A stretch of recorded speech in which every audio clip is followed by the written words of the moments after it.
Okay, syempre, ang target kasi natin dito is yung demonyo. Okay? Ang target natin ay ang alpoterang nagpahamak kay Pangulong Duterte. Okay? Ngayon, mga kababayan, kung natatandaan ninyo, babalikan ko lang kayo nung 2022, nung una kong binoljak ang mga bangag. Dahil, alam nyo na kung anong mga ginawa nila, maraming nagalit sa akin noon. Ay, Marlica, pinag-iwalay mo, pinagwawatak-watak mo, ganyan, ganyan, ganyan.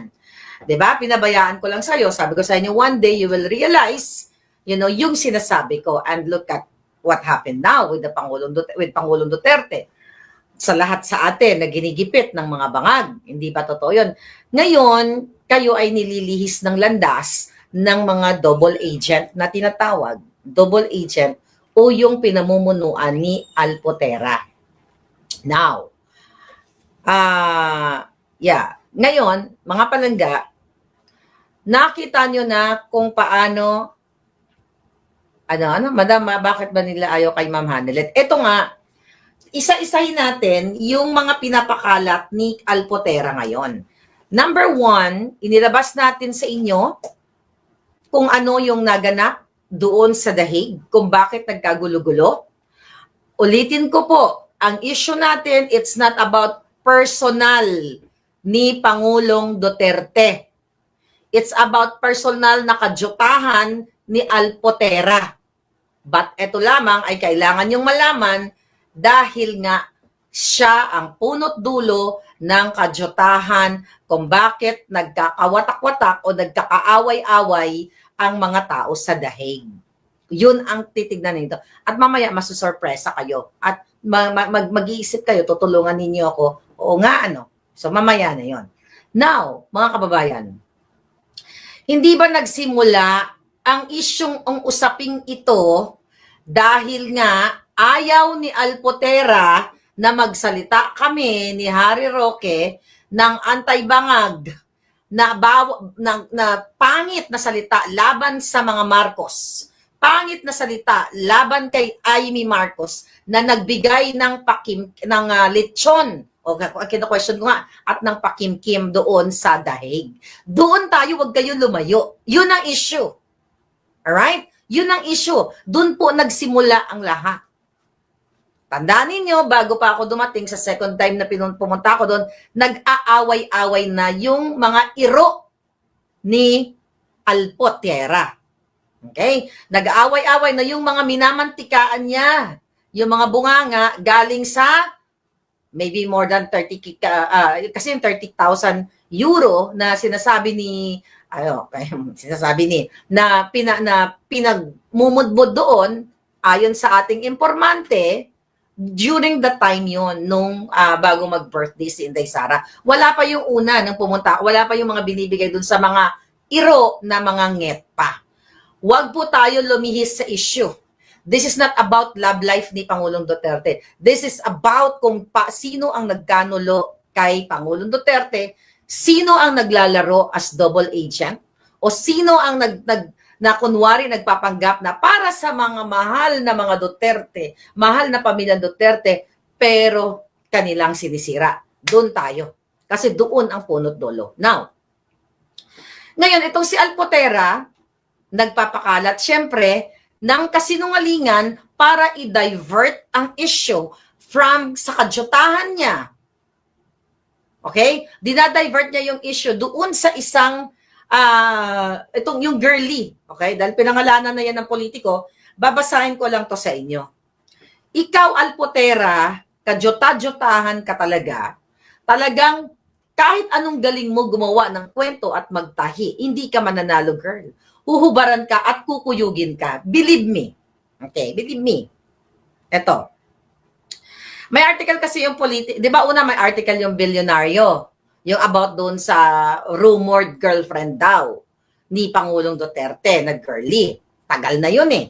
Di ba? Tagal na yung mga issue na yun. Biglang lumabas. Pinalabas ngayon ang question ko, ikaw, Miss Girly, tignan mo kung gaano ka ginagago ni Alpotera.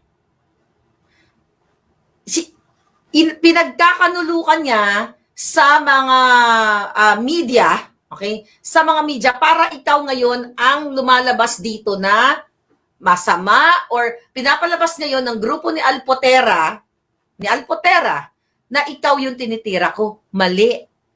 Ma'am, naalala mo, babalikan ko uli ha. Okay? Dahil ito, ang punot dulo nito, Marcos Bangag at Lisa Tanas ang ending nyo. Maniwala kayo sa akin. Itong mga ito, talagang nagkakapera talaga itong mga to. Balikan ko uli yung kinuwento ko. First day na dumating ako sa Hague, the second time around, sa apartment ni Harry Roque, inintroduce ni Alpotera sa akin si Girlie sa harap ng mga tao na hindi naman kakilala ni Girlie, na hindi naman ako kakilala ni Girlie personally. Miss Maharlika, siya ang girlfriend ni PRRD. Ipinahiya mo, Alpotera, yung Girlie na hindi ko naman kilala, di ba sinabi ko sa inyo.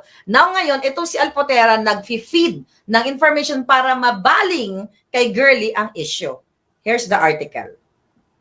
May nag-send lang sa akin. Alright, ito. Ang sabi ng article ng Politico, kaya kayo Politico na fake news na naman kayo. Politico.com. Okay, ang sabi dito, dinamay pa si Basti dito. June 19 article. May nagsiselos. Baste sides with Rodi's, with Pangulong Duterte, rumored lover amid feud among Duterte loyalists. Nag-side daw si Mayor Basti, okay, kay Girlie, doon sa rumored girlfriend ni PRRD, ganyan-ganyan, doon sa yung eksena ngayon nagbakbakan ngayon. Okay, tama naman yun na mag-side si Basti. Dahil wala naman, alam mo yung taong yun, yung Girlie, wala po siyang, as far as I know, dahil nasa taas lang siya ng apartment, sabi ko, hindi kami nagkaroon ng one-on-one na conversation na kung ano pa man. Wala siyang sinabi about kay PRRD. Wala siyang sinira, wala siyang sinabing personal about kay PRRD, kung ano man, wala talaga. Si Alpotera ang nagpahamak sa kanya. Ngayon, eto, hindi malayo na si Alpotera ang nagbibigay ng mga information na kasinungalingan sa politiko at sa bilyonaryo para i-divert ang issue ng kanyang pagiging what? Sinungaling, double agent, at mangga-aligned, NPA-aligned. Okay? Kasi, yung mga Joma season aligned doon sa daig. Ang sabi dito sa article June 19, Davao City Mayor Sebastian Baste Duterte appears to have thrown his support behind Cagayan de Oro Councilor Joylene Girlie Balaba. That's good. Tama lang ginawa ni Baste. A known ally of his father, former President Rodrigo Duterte. Amid growing tensions among the Duterte scams online supporters. Nabanggit kasi yung pangalan ko dito, kaya kailangan kong bigyan ng pansin. In a recent Facebook post, the younger Duterte shared a video from Billionario News Channel featuring Balaba's visit to the former president of the ICC Detention Center in The Hague, Netherlands. Okay, his caption, kanagsigig lang raman nila akong di ganahan diha. Ang translation, what I don't like are those who keep babbling nonsense.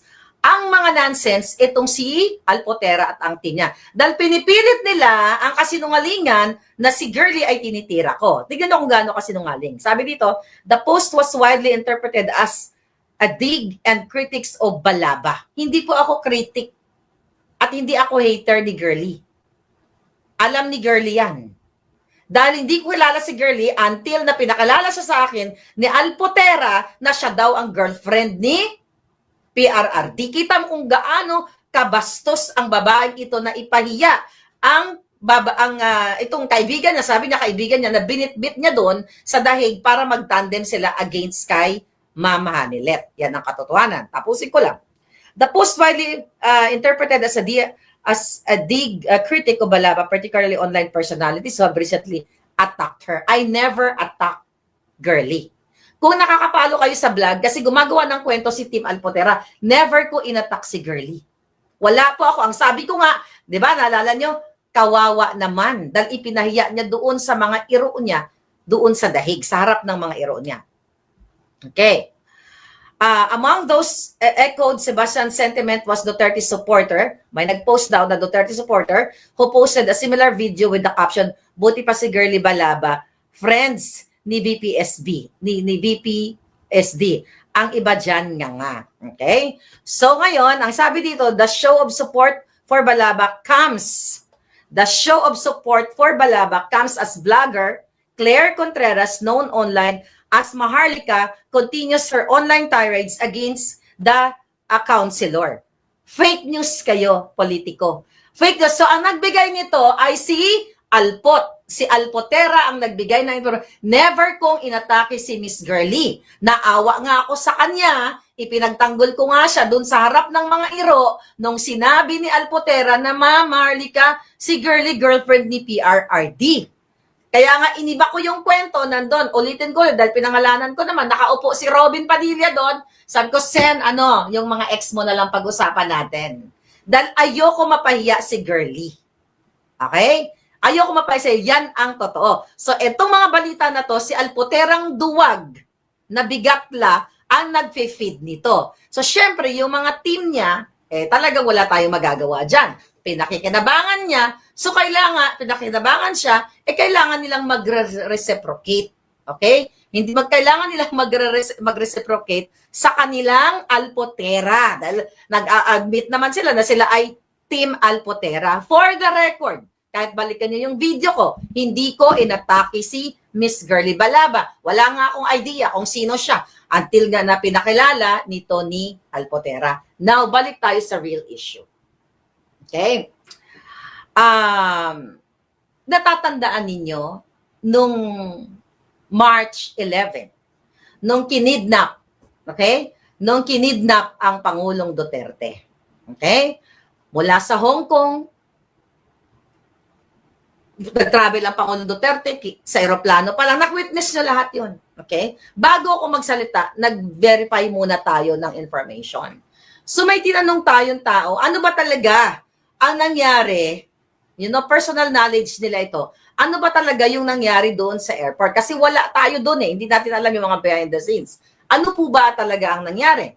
So ang nangyari, mula doon sa airport, dyan sa Pilipinas, pagtungtong ng Pangulong Duterte, ay binitbit na ng mga demonyong Marcos Bangag police officers sa pamumuno nila Torre ang Pangulong Duterte at sa likod idinala at binyahin na nila doon sa parang minibus para dalhin ang Pangulong Duterte sa Villamor Air Base.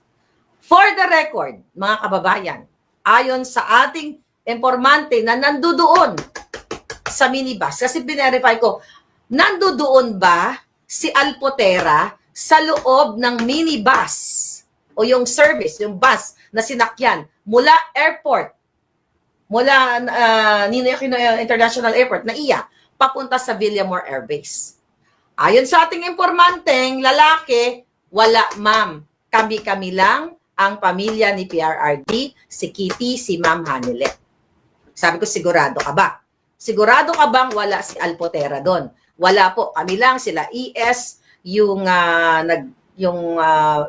Pangulong Duterte, yung si Romeo ba yun? Yung nakita ninyo doon sa Villamor Air Base. Okay. Fine. Kasi ayoko magsalita nang manghuhula tayo. Kaya kailangan natin extract yung mga information. Okay, fine. Okay. So, nung dumating po kayo, sabi ko, sir, nung dumating po kayo, sir, doon kasi ang dami na nagbibigay sa atin ng information ito kasi mga behind the scene hindi yun nalalaman. Sabi ko, sir, nung bumating kayo doon sa Villamor Air Base, nakita namin si Ma'am Hanilet. Nakita niyo yung video. Si Kitty, di ba? Ando doon si Delgra. Andun yung mga abogado, ando doon si ES. 'Di ba, nag-ginagang up na si Pangulong Duterte, ginagang up si Hanilet, ginagang up si Kitty. Nakita niyo 'yun, hindi ko na kailangan magpaliwanag. Okay? Sabi ko, sir, nandoon ba si Alpotera? Wala po, ma'am. Okay? Ang nandoon lang, nurse. Kasi kung nandoon si Alpotera, definitely nakita natin doon sa holding area. Now, okay? Kaya kailangan yung tulungan talaga ako dito, mga palangga. Okay? Maganda ito. Mahaba-haba ito. Now, yung kausap ko na nagbigay sa akin ng information about this, okay, kanina, dapat kaya na pa tayo mag-vlog, nagising ako, may senior ako dyan. Sabi ko, sir, kailangan ko intindihin para may paliwanag natin sa mga kababayan. Baka mamaya, magsasalita ako dito, tapos mali pala. Hindi, ma'am. Wala talaga si Alpotera sa loob. Okay, fine. Nakita nyo ba si Alpotera doon sa holding area? Wala. Di ba? So ngayon, ang nangyari pala mga kababayan, nakita nyo nung nagkakaroon na ng commotion doon, ginagang up nila si PRRD, dumating ang mga abogado ni, doon, kung mapapatatandaan ninyo, di ba, naghahabol ng mga documents para sa, sa Supreme Court, pumunta si Inday Sara. Ito ang tanong ko sa inyo. Naalala nyo? Si Inday Sara, na abogado ni PRRD, anak pa ni PRRD yan, Vice President, second to the highest, di ba? Leader ng bansa, Vice President. Hindi siya nakapasok. Okay? Hindi siya nakapasok doon sa Villamor Airbase. Pero bakit? Ito yung tanong, okay, ng informante natin. Bakit itong si Alpotera nakapasok doon sa Villamor Airbase at nag-abot ng rosaryo?